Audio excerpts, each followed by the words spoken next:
Wash your back. All right. Hey guys, happy Saturday. I apologize for coming on late. We had a bit of technical difficulties. One of the great things that I'm doing now with the show is that we stream to Instagram. So not only can you catch this show on Facebook, you can catch it on Twitter, Periscope, you can catch it on YouTube, and you can now catch it on Instagram. So still working out a bit of the bugs. I am excited to have on tonight some really inspirational people who I love their message and I think they really hone in and speak to well. One of the gentlemen was kind of like instrumental in bringing this to my mind as a conversation, even. So, hopefully, you guys, if you are on Instagram, then that means that you need to just come on over to Facebook, YouTube, or um, Facebook, YouTube, or Twitter. So, anyways, like I said, I'm not going to have a whole lot of bells and whistles tonight because of the fact that I don't want Instagram to like crash. This is completely new. So, I'm going to bring everybody on, and here we go. Who all do we have on the line? So, we have Andre, we have Elizabeth, and we have Lancelot Cameron. And so Elizabeth, unfortunately, is having some technical issues with her camera. So you see this beautiful picture of her up, and she's good, but she's joining us live. Lancelot Cameron is having some issues with his camera, so God only knows.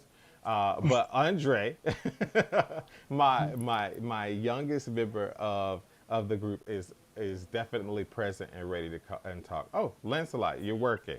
All right, good.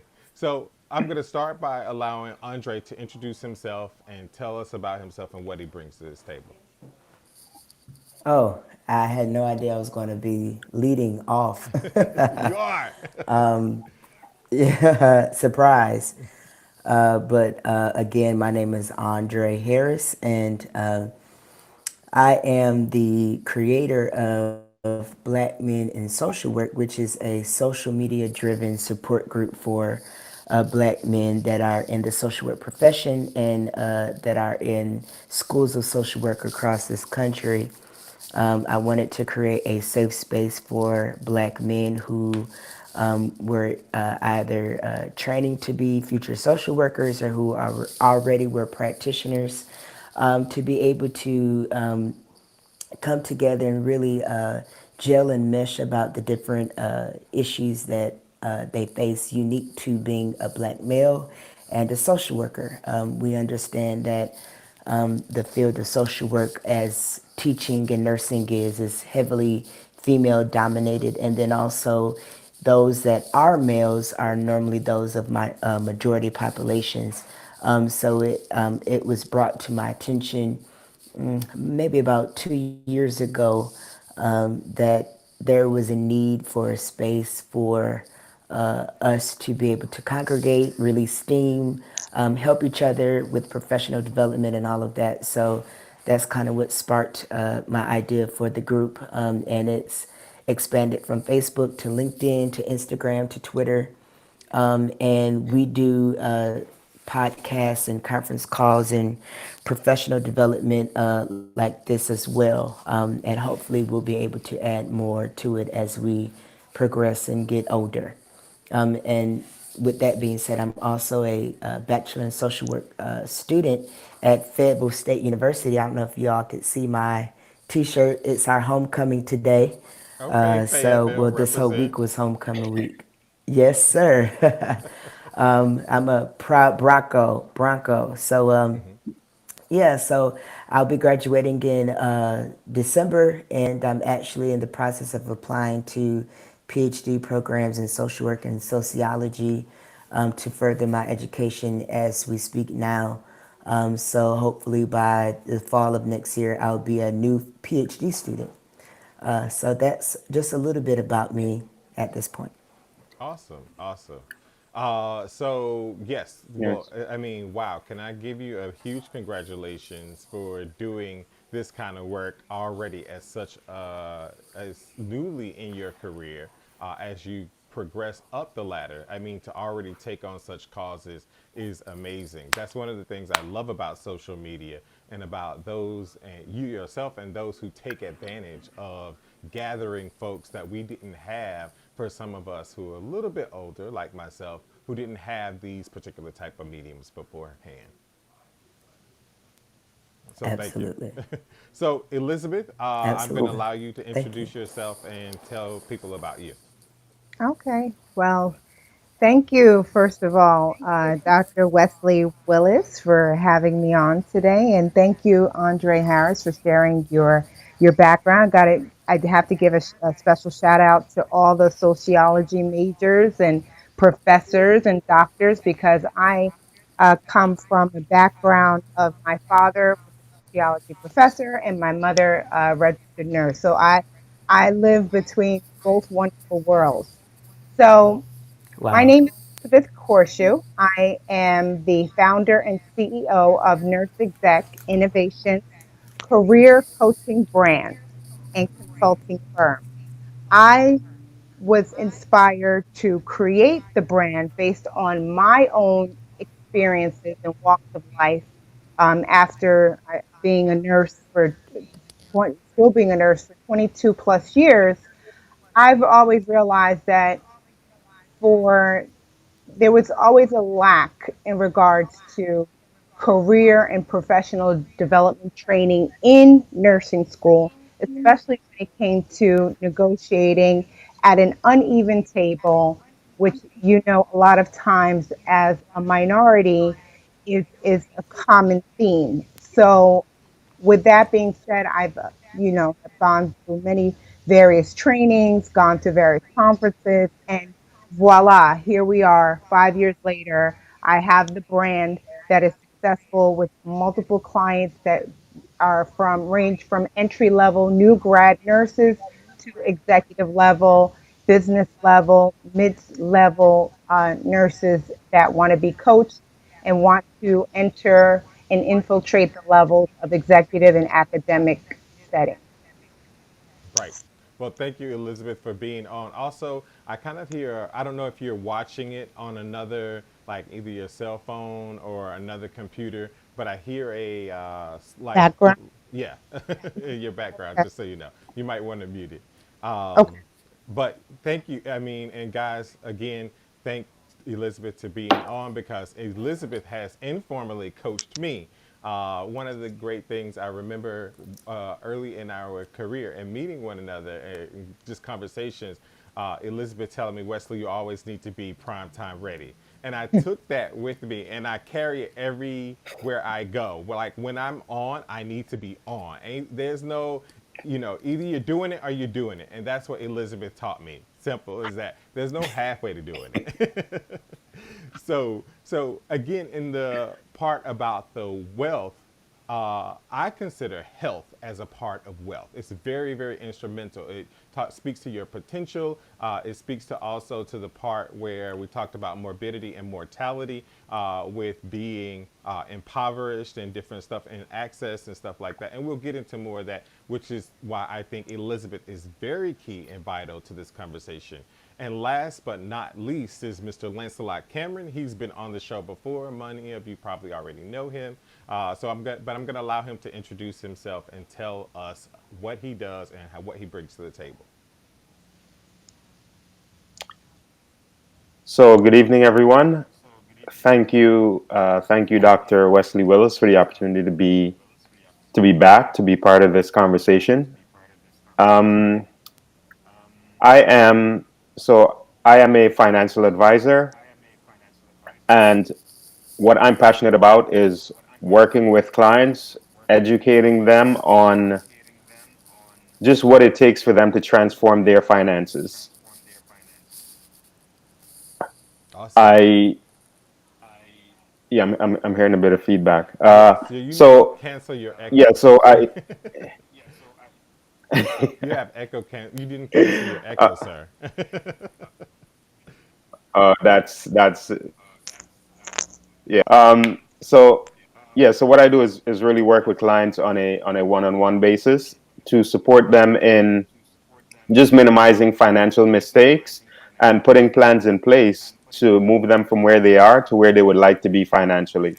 And that's, I mean, that's pretty much what I do. I absolutely love what I do and love supporting others, love educating others so that they're able to, just to get it, so that they're able to get it, so they're able to just really take off financially. And so that's really what I'm passionate about. And so again, thanks for being part of this conversation.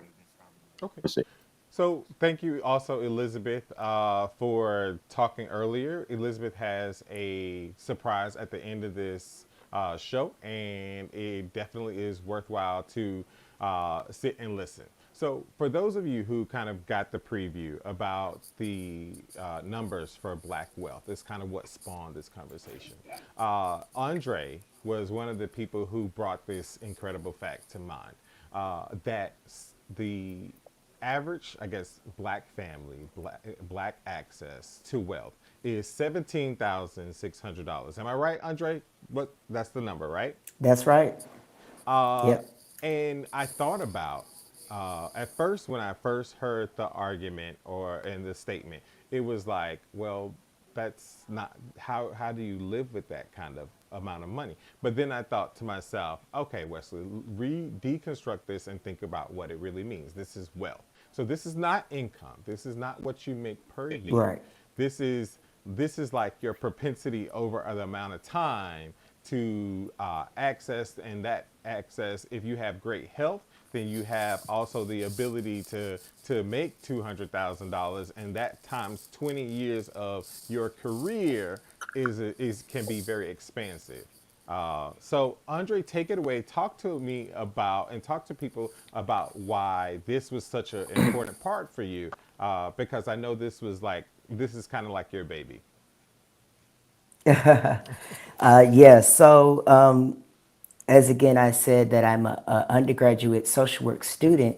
However, I'm also a Ronald E. McNair Scholar, and if those of you who aren't familiar with that, a McNair Scholar is an undergraduate program that funds undergraduate research for minority, first generation students to get undergraduate research experience and prepare them for PhD studies. So I say that to say one of the passions or the research interests that I have developed in as a social worker, someone that will be a future social scientist, is to really understand the social determinants of health.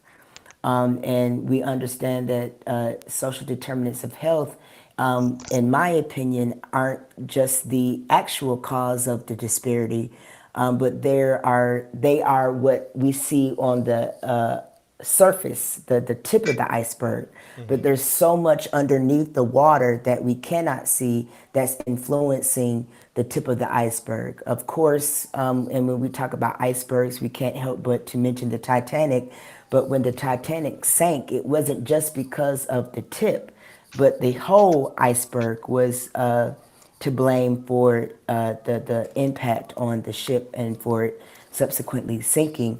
I say that to say we can't look at health and healthcare just from a medical model. We can't look at adherence and compliance just being the only reason why people are sick or not sick. And their wealth, like you said, and their health go hand in hand.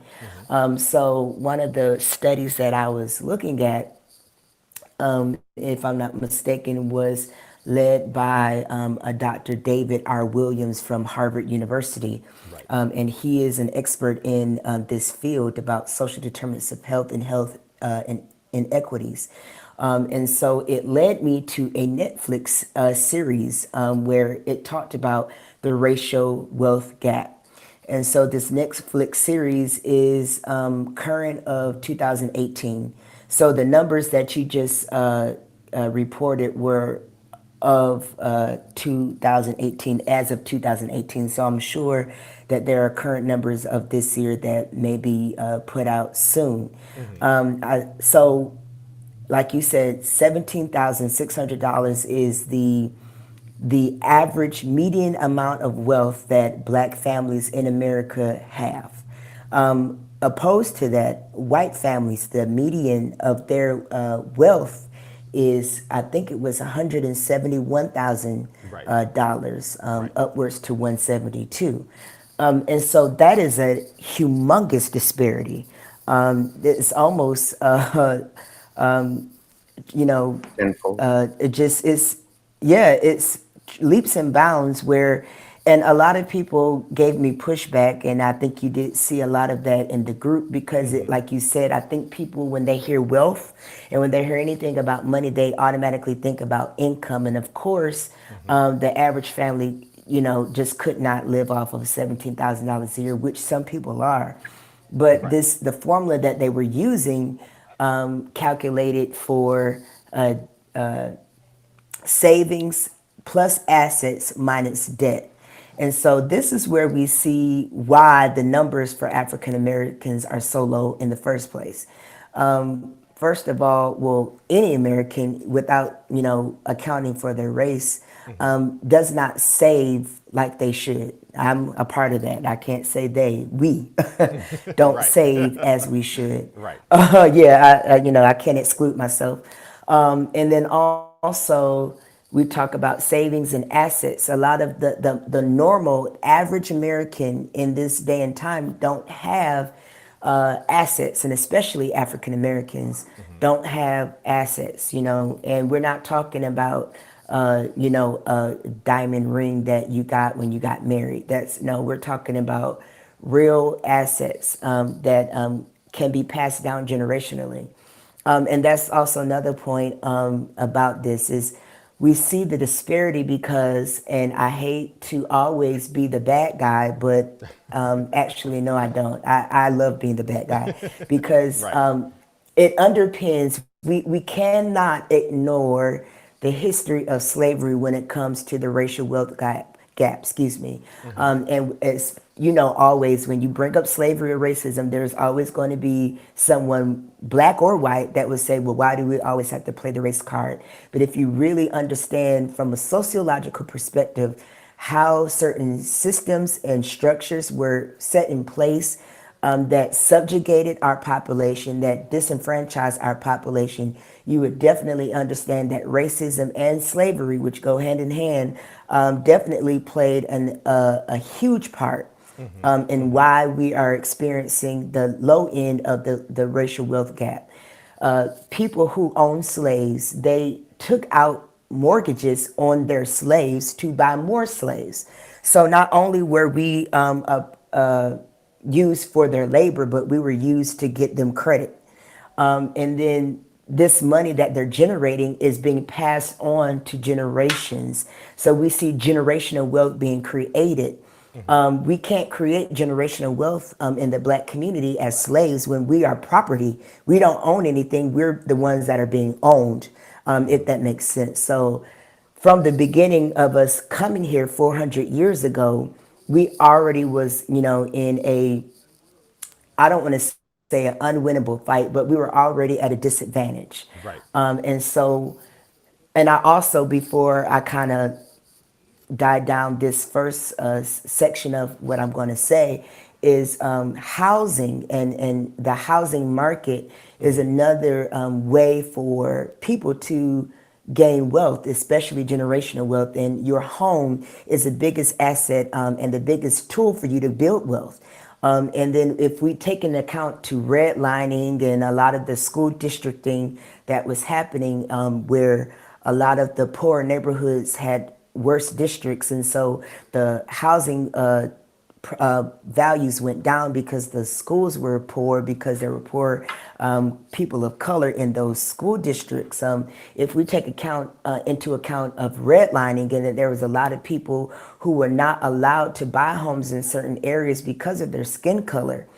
So we have years and years of a head start, so to speak, that people of majority populations, especially white Americans, had on top of us. So by the time we got into the space of equality and equity and equal rights, I can't talk tonight, I'm sorry, and civil rights, It's the we lie. were Trust me, it already at a happens.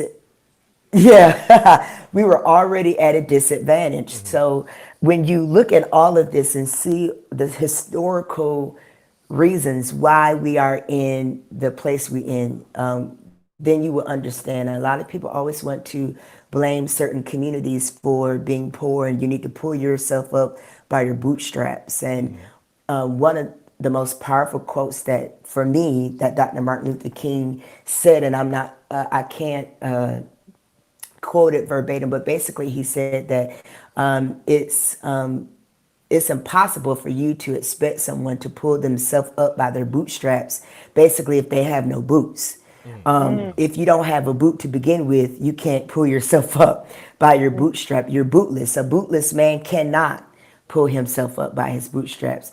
The black population have been bootless. And so, Mm. people have conservative people, and I don't want to make this a political thing, but a lot of different groups have been wanting us to pull ourselves up by our bootstraps and just show the initiative and get a job and all of this. And we're lazy and we're not smart enough. But when you understand that in every aspect of our life, there is some type of structural racism that's behind why we are behind, Right, why right. they are ahead and we are behind, then you will understand. Right. And one of the things that one of my followers posted about kind of like this information when I posted about the 17,600 is that we live in a time where people are consciously aware of where we are as like a society. And so one of my followers, who's a Caucasian and a colleague of mine, said, hey, this is not just a black issue, this is a community. We all have a responsibility to help one another. And I thought that was like so great for them to say that, because as we bring more awareness, as we decrease the sensitivity, right? Because Andre, as you know, when we bring up conversations about slavery, it raises kind of like people's like tentacles, like, oh my God, they're talking about racism, they're talking about racism. And not that we and we acknowledge that it happened. We're not we don't want to go out in the streets and start picketing, but we want there to be awareness and also to be kind of like an understanding. One of my most a scholar of mine that I love the most, W.E.B. Du Bois, wrote about the talented tenth. And at first, I really was like into this thing about the talented tenth and just being part of that 10% and recognizing that 90% won't be kind of like at the same level. But then why can't that 90%? Why can't it be 100%? We Right. live in a very rich country, so all of us should have opportunity. At least we can create systems that now kind of like try to decrease or ameliorate that issue, right? So the reason why I brought on Lancelot is because Lancelot is one of those folks who talks about wealth. So I love that formula, by the way. Savings plus assets minus debt equals wealth. So that we're clear Right. about kind of kind of like what we're talking about here, right? Um, And not to cut Lancelot off, but back to the income portion, you could essentially not have any type of income and still be wealthy, right. if you think about it. Hmm. Because if you are a beneficiary of generational wealth, I mean, well, let me amend that. You don't have to have a job to be wealthy. How Okay. about that? Yes. Because I think that's what a lot of people are caught up on. And you could be born as a trust fund baby and never have to work a day in your life and be wealthy. Hmm. You're not getting income from a set stream of income like a job, but you may be receiving income from some type of trust fund that is set up, of course. But does that make sense? Because a lot of people, I think, get that, like you said at the beginning, they get Right. discombobulated Right. when they hear that formula. Right. Income has nothing to do with that specific formula. Now, Hmm. I'm not a banker. I'm not a wealth manager. I don't know what they use, but for that specific study that they were doing with Dr. Williams, they were just simply using income plus assets minus debt. Right, right. So Lancelot, speak to what your thoughts are as we start this conversation.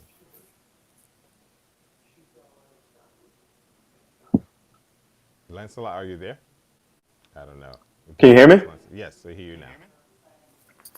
Okay. So I, you know, see everything that's being said is valid, right? And just I think just like any complex challenge, there's so many angles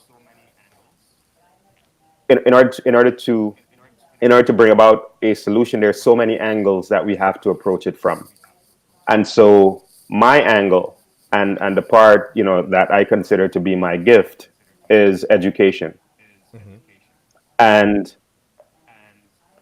what I constantly talk about, what I always want people to to engage me on is the how of it. How can we shift? And I think that as much as as much as there's a disparity, we have to want to, we have to have a willingness to want to transform, want to create and be the cause of that shift. It happens with education. You mentioned community, right? It happens with community. I think the education that we need to transform our financial situation is widely available. There's no scarcity in this day and age of information. Willingness, though, is our challenge. And I think that part of the lack of community, the lack of unity, that's really our challenge. Thinking that I have to look out for me. And the way that shows up in the work that I do is, when I'm talking to someone about life insurance, or when I'm talking to someone about planning for the future, what I find is that we don't think and we don't approach our finances generationally. Essentially, we approach it from a me perspective or an individual perspective on a today perspective, right? And so we approach our personal finances from a place of scarcity versus a place of abundance. And that's our challenge. So if I'm just thinking, well, oh, you know what, I got to take care of myself first. I got to make sure that my family's okay, and there's everything is there. If I work with you as a client from, okay, I got to help you, take care of you right now, and then when we have more resources, we'll do the other stuff, or we'll start to think big. No, we have to think big first. And the thing I always say is, if we create the bigger problem, or if we start planning from the future, the present is going to be okay. Tomorrow is going to be okay, right? If we take on the big problem financially, the small things are going to get handled. Gotcha. And to kind of put it like on the court, most people, when we sit down, they talk about want to be debt free. They don't want to owe anybody, right? And then after they pay off their debts, then they'll think about planning for the future. And for me, it's really looking at it the other way around. So those are some of the things that I encounter on a day-to-day basis. But for me, it really starts with the education aspect of it, and also the community aspect of it. And when we talk about building wealth and resource and all the challenges that might be against us, all those challenges can be dealt with if we get together, if we assemble as community. Right. Wow. That's some dope knowledge, and I got some feedback about that. That comes up, and Andre, you making.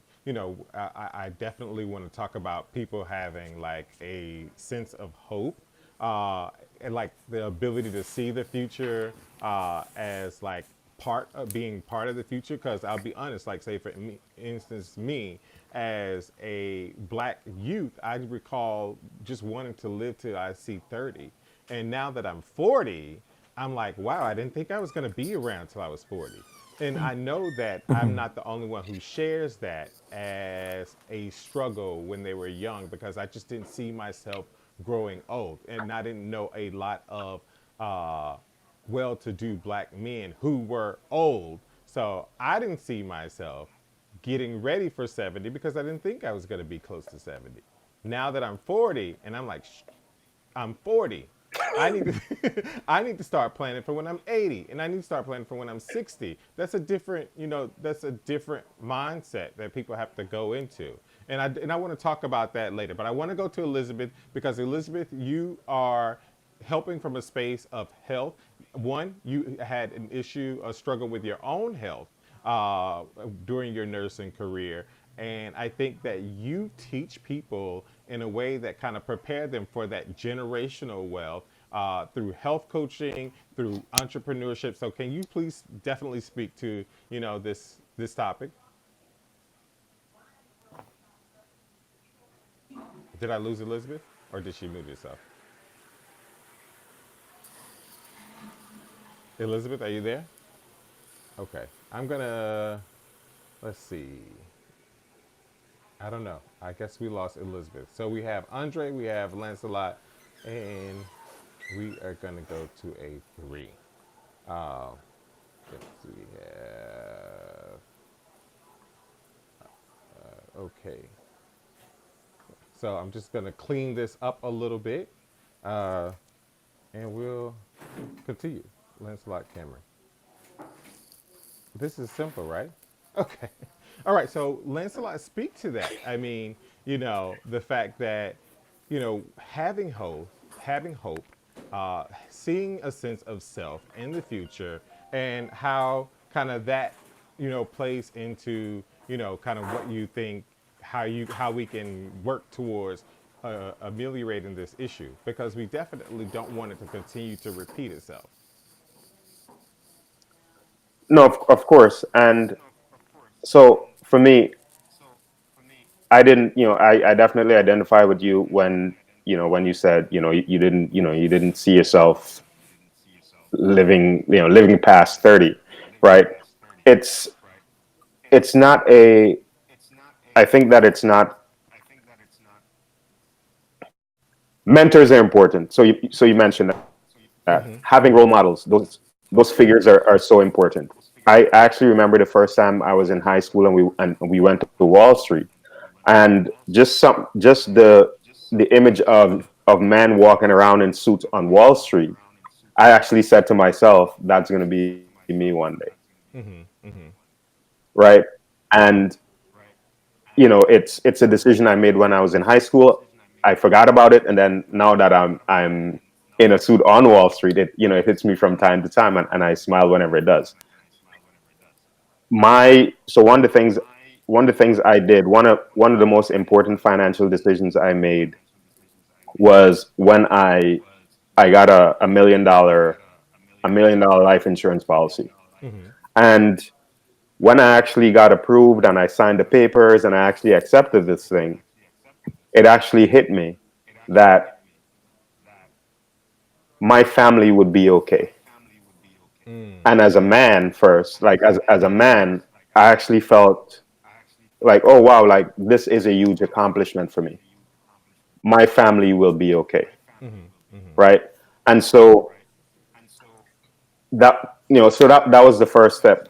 And now I have the freedom to actually look ahead. So when we talk about being in positive spaces, I remember the first time I went to a nursing fundraiser, and one of the scholarships that was given away was someone who had passed on, but a scholarship was being given away in her memory, right? So she this woman actually provided money to empower other nursing students to further their education.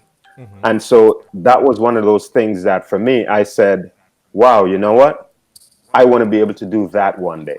Right, right. And so speaking, when we speak of mentors and when we speak of being in positive environments, they allow us to really look past our limitations, right?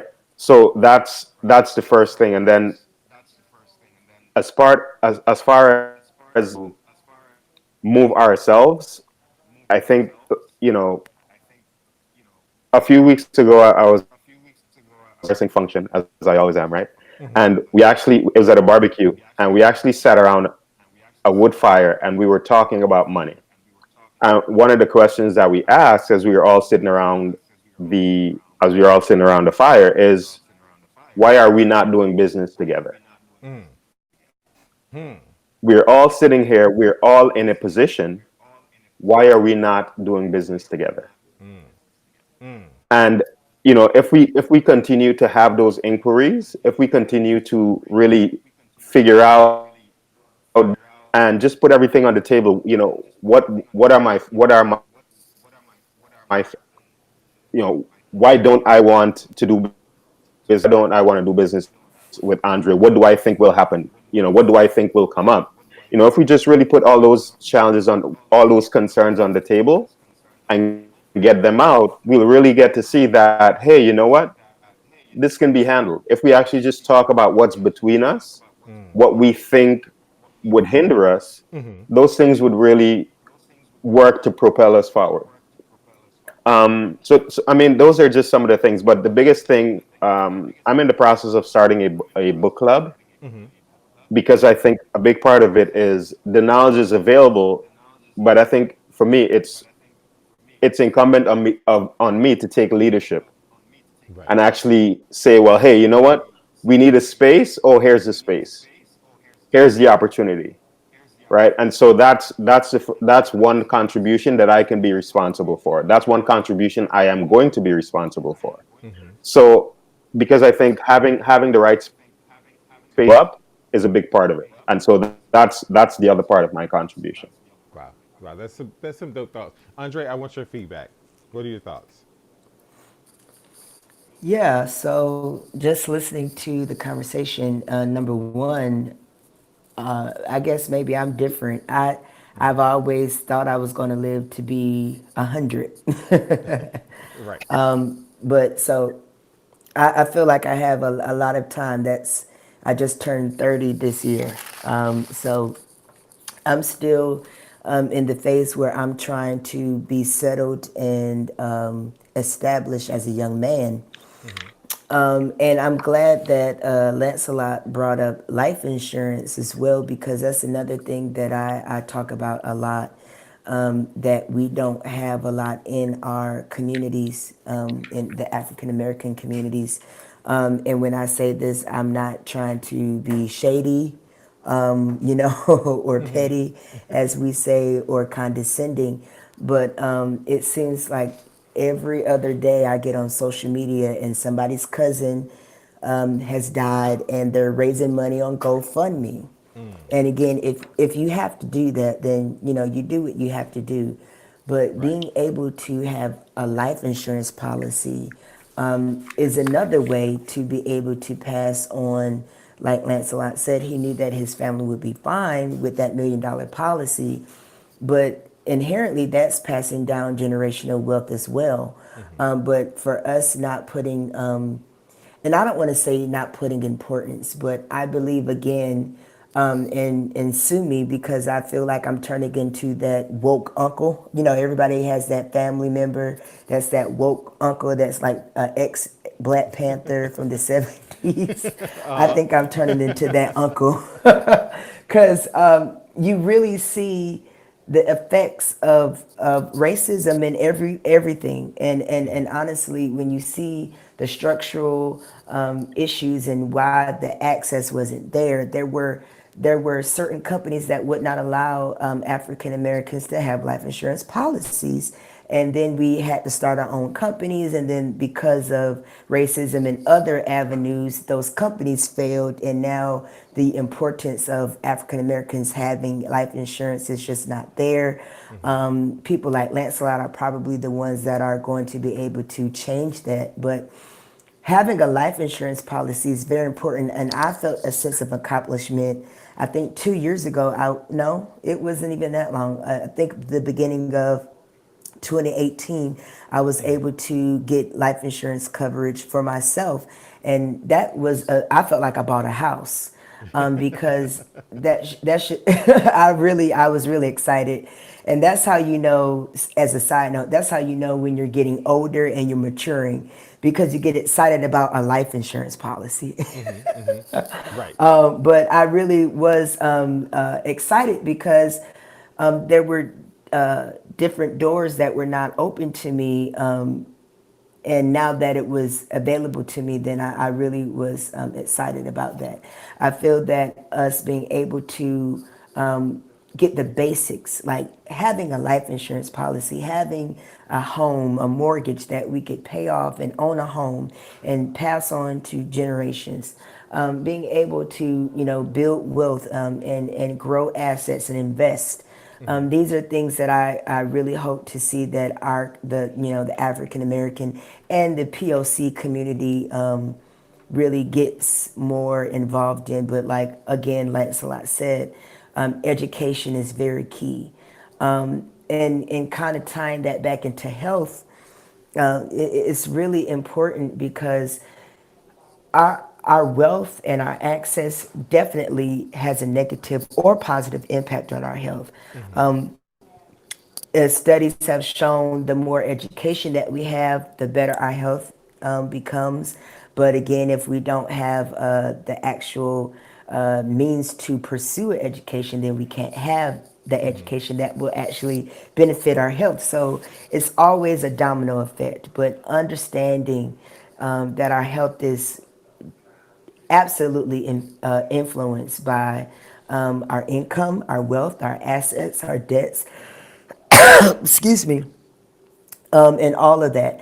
And one thing I wanted to say on that note is that people, as I work as an advocate, I live with sickle cell disease, but I serve as a sickle cell advocate. So I go to different legislative environments, different municipal environments. I go to industry environments with pharmaceutical companies and nonprofit and different agencies, educating and advocating for sickle cell disease.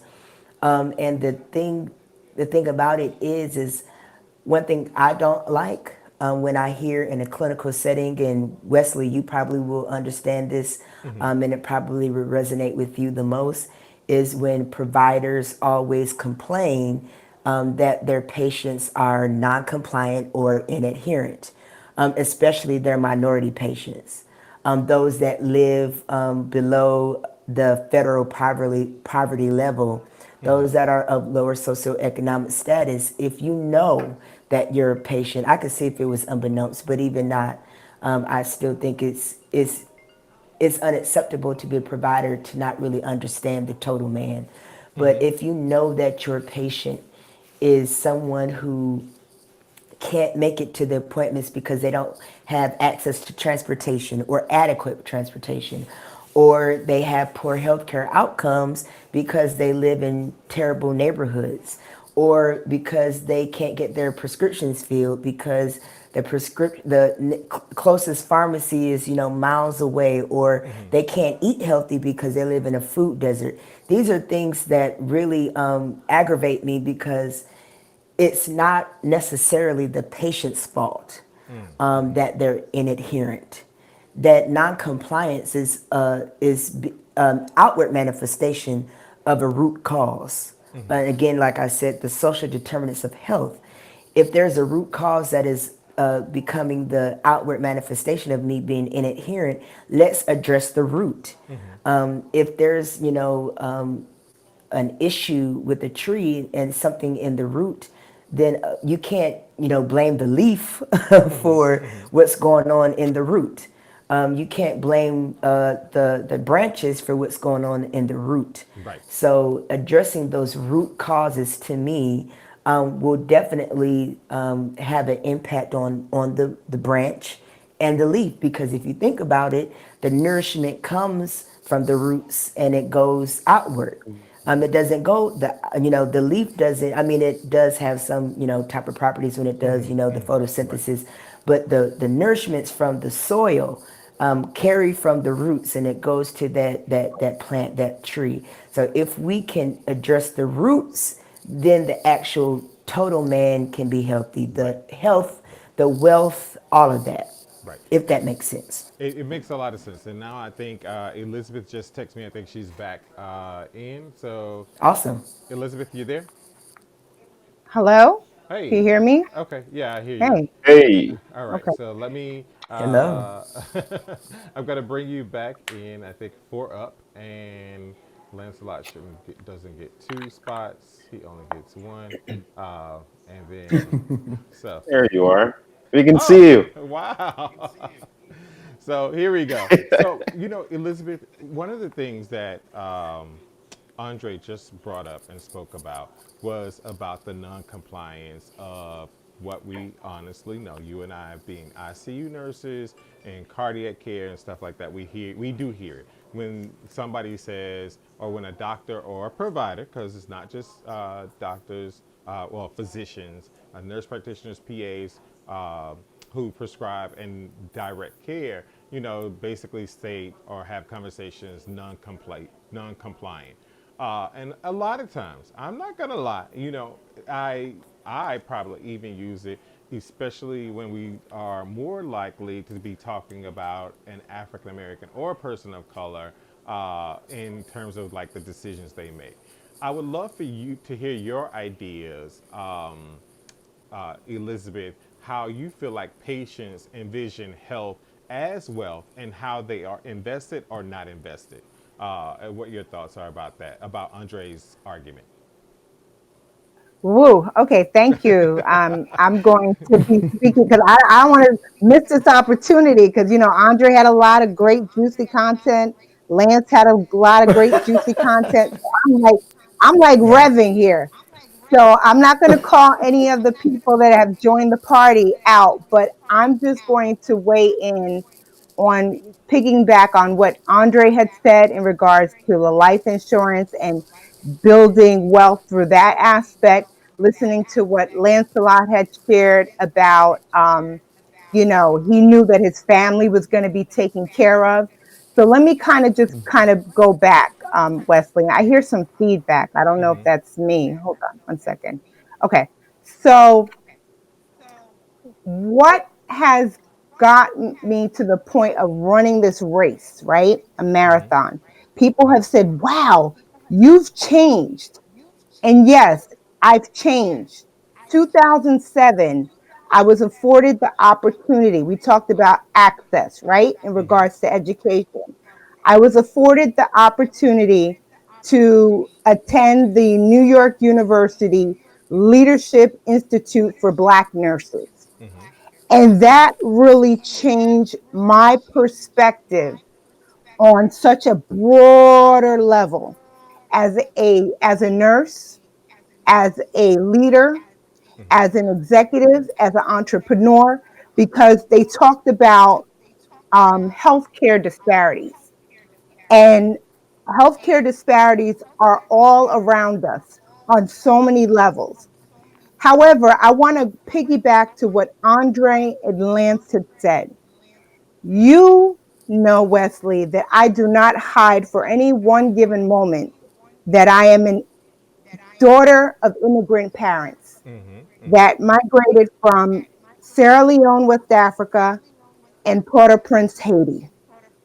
So when they came here, they had access to people that gave them guidance onto not having debt.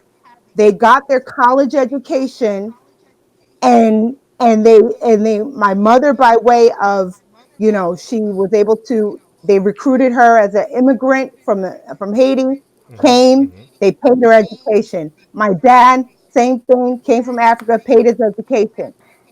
However, I now am the daughter of the immigrants. I don't have any debt thanks to them because they paid for my college tuition. I paid my way through my master's program. Reason why I don't have my doctorate yet, I'm waiting for somebody to pay for my doctor because I'm not trying to incur that debt. So I say that to say that there was this big thing about come to this country, get the American dream, get the house, get this, get that. However, when it's time to pass away and have, or before passing away, transitioning, that conversation about life insurance and allowing for somebody to build legacy wealth or making sure that the house is paid off, this becomes a stressor. And because it becomes a stressor, now becomes a health problem, right? Now, we also have other stressors. A lot of times, I could speak to it because my father was a sociology professor. He always challenged me to ask why. So we talk about socioeconomic status. Now the new verbiage and lingo is determinants of, social determinants of Right. health, right? Exactly. Exactly. So I'm going to use myself as an example because many of you who are on this live today know that my sons just recently traveled to Africa. And when you travel to Africa, there's a certain amount of medications that you have to take. Now, I have an insurance. I am a professional woman making a certain status of income. However, let's keep it 100. The 7 pills of malaria pills times two, Andre and Lancelot, I have twins. Those pills were $150 each. Now we talk about, talk about the formula of access, activate, and execute. Now, it's by way of me being a registered nurse, being a nurse, of being at various levels throughout my career. I have the access to information about, and by the way, I'm not giving a plug to GoodRx, but I'm just going to share it. GoodRx, okay? GoodRx was good to me because when the person at pharmacy said to me, "Ma'am, it's 300 $300 for the 7 pills, Wow. the total of 14 pills." Now, you know, you probably say, "Oh, $300. What's $300?" But let me tell you, $300 can go a long way. Right. So I typed in the GoodRx, poof, said $60 for the 7 pills. So now I'm paying 120 for a total of 14 pills versus I was going to pay 300. Now, to speak to Andre's commentary, where it's not always about compliance, it's a lot of times it's the lack of income. I recently had a colleague, a teacher, call me about another teacher colleague that had an infection in her gum. And the medication is $500 for the antibiotic. That particular person did not have insurance, Wesley, Andre, and Lance. And you know, Wesley, what can be the outcome and scenario if that infection in the gum goes into the bloodstream, you develop sepsis and you can develop septic shock and all your wonderful organs shut down, Right. and the final outcome is death. Right. So, a lot of times it's not just about the income, it's the access to insurance, it's health disparities, it's having people that are look like you and I, look like, somebody who's from Poland, from somebody who's from Ecuador, or whichever the case may be. Uh huh. It's all of those things. We could go on and on and on, but I like to highlight access, activate, and execute. If you get the access, whether it be through education, to speak to Andre's example in regards to you don't have to have a job to be rich. You can just get the legacy wealth transitioned over to you either by a five, a commercial buildings, five, properties, in Venezuela, wherever. But you have to have the education to activate and to execute the plan. So when the Andres of the world transition, when Elizabeth of the world transition, Wesley and Lancelot, the plan can continue to carry on. And that is one of the things that I'm very passionate about. And everybody will tell you that I want people to transform the mindset. And that is, I'm going to give a plug to the upcoming event that's coming up, the Right. blueprint for the greater wealth, health, and happiness. Because when you do have access to wealth, when you do have access to health, you can be happy. You don't have to walk around, stressed out like a hamster on a hamster wheel. Or, like I've said before, where your mind is bogged down with so much information that you feel like you need an enema just to clear it out. So Right. that's pretty much it. That's pretty much it.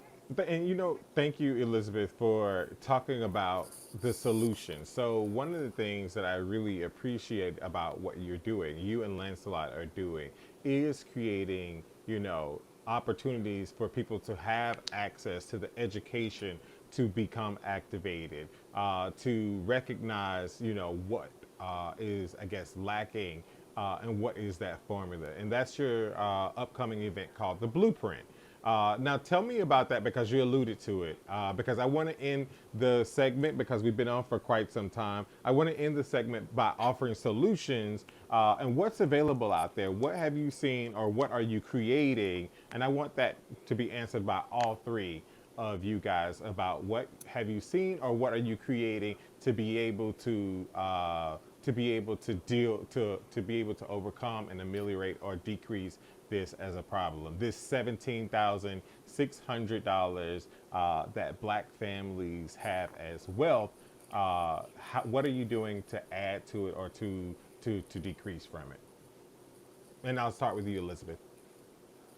Actually, I want to go last because I have a gift at the end. Perfect. But Okay. go ahead. So I mean, I already know. I'll be honest what Andre is doing, but I'll let you answer, Andre, because I think it's amazing what you have done, and so I would love to hear from you. We'll start, youth before age. Yeah, so what I'm doing, I feel like a lot of what I'm doing is not done yet. It's hypothetical at this point, as I said, because I'm still in undergraduate education. Mm-hmm. Although that doesn't hold me back from doing something. The big plan and the big goal as an advocate, as I said already before, that I primarily advocate for sickle cell disease as I'm also a patient, but I'm also a rare disease advocate. And again, when I'm in legislative spaces, when I'm in municipal spaces, and I'm advocating in gubernatorial spaces, all of these Oreos and isms and spaces that I'm Right. in, the biggest thing that I always holler is again the social determinants and the racial inequalities. And so, one of the things that I always talk about is housing. For me, part of the social determinants of health, if people can have adequate access to housing, studies have, the empirical evidence is already there, but studies have already shown that healthcare outcomes can go through the roof. Mm-hmm. And then also access to reliable transportation, whether it is personal or public, if transportation is adequate, then healthcare outcomes can also increase. So, from this perspective, from being able to influence health through wealth, if we could establish communities that are subjugated, as I said again, with models that actually and not to insult anyone's intelligence, but if you've heard of like the purpose-built community projects, where there are certain communities, I believe, in the Atlanta area, and other areas in this country where they build communities that are purposely built, that address the housing issues, that address the transportation issues, that will in turn influence the healthcare issues. The people are thriving in those areas. So those are some of the things that I'm advocating for. There's certain communities that cater to cancer patients where they build communities for cancer patients to live. They build it in a place where they have proper transportation. They build it close enough to their doctor where they can be compliant and with their appointments. These are things to me that will make an impact and that will make a difference. So from an advocacy tonight is not my night to talk, but good Lord, from an advocacy perspective, those are some of the initiatives that I am continuing to fight for. And of course, as I said before, as a burgeoning researcher, another thing that I'm doing with Black men in social work is really to provide more professional development and to provide more camaraderie and social support to actually be examples and role models to younger Black men, to show them that they don't always have to be a basketball player or a football player or an athlete or a singer. And I'm not demonizing those as career choices, but as Black men, we have been so put in a box to what our abilities are. And it has undermined our intelligence. And I am of the school of thought that Black men can do anything that we put our mind to do. And so it is also imperative of me to be able to have this group be a group also for camaraderie, but also to be role models to the next generation, to really seek out and find those young men, to be able to change those systems when they're younger, so that when they become early career practitioners and late career students like I am, that they're already established to make a difference. Awesome. Awesome. Well, congratulations. Keep up the great work. Lancelot, you're Thank next. you. You're on. So my contribution, the work that I'm doing is to, just continue to. So my goal is to really be known in the space of healthcare. So in the small scale space of healthcare, but really also on the broader scale of just supporting individuals to successfully manage their finances so that they can plan for wealth, so that they can have their money work for them, so that they can be successful on a financial level, which then really permeates into everything that we're talking about. Really give them greater health, greater peace of mind, greater freedom, so that they can pursue all the other things that are of importance. And so my gift is going to continue to be the education aspect of it. So the book club that I'm working on, the conversation that I'm working on with Elizabeth next week, which I'm really really looking forward to, and the another thing that I do, which is also encompasses money and education, like we're talking about. One of the biggest things that I do, and um, one of the biggest things I do, aside from the financial planning, is really supporting nurses in finding scholarships. So Elizabeth, I got you, because there's free money available for you to get your doctorate. and that's really with, if Yes. you're a nursing student, if you're a nurse, if so wherever you are in your nursing career, one of the things that I do is support you in finding free money, because it's available, it's out there. One of the things I do not like to hear is that a nurse is paying out of pocket for school. And so if you are that individual, you should probably call me. Definitely reach out to Lancelot. And that's, for now, that's really my biggest contribution, is that, just the education, just the resources that I offer my clients, and the conversations and the workshops that I'm going to continue having, because I always want to talk about, and I always want to Great, great. contribution. I always want to just give my knowledge away, because that's really all there is for me to do. I really am fulfilled when I just really give away, the things that I know, when I can be a contribution. Right. Well, thank you for coming on, Lancelot, and talking about your gift and your perspective on this topic. And last but not least, Elizabeth Corshoe. Thank you. So I'm going to hold you to your statement, Lance, in regards to my future doctoral pursuit. So I'm going to make it really brief. What I plan on doing to make impact.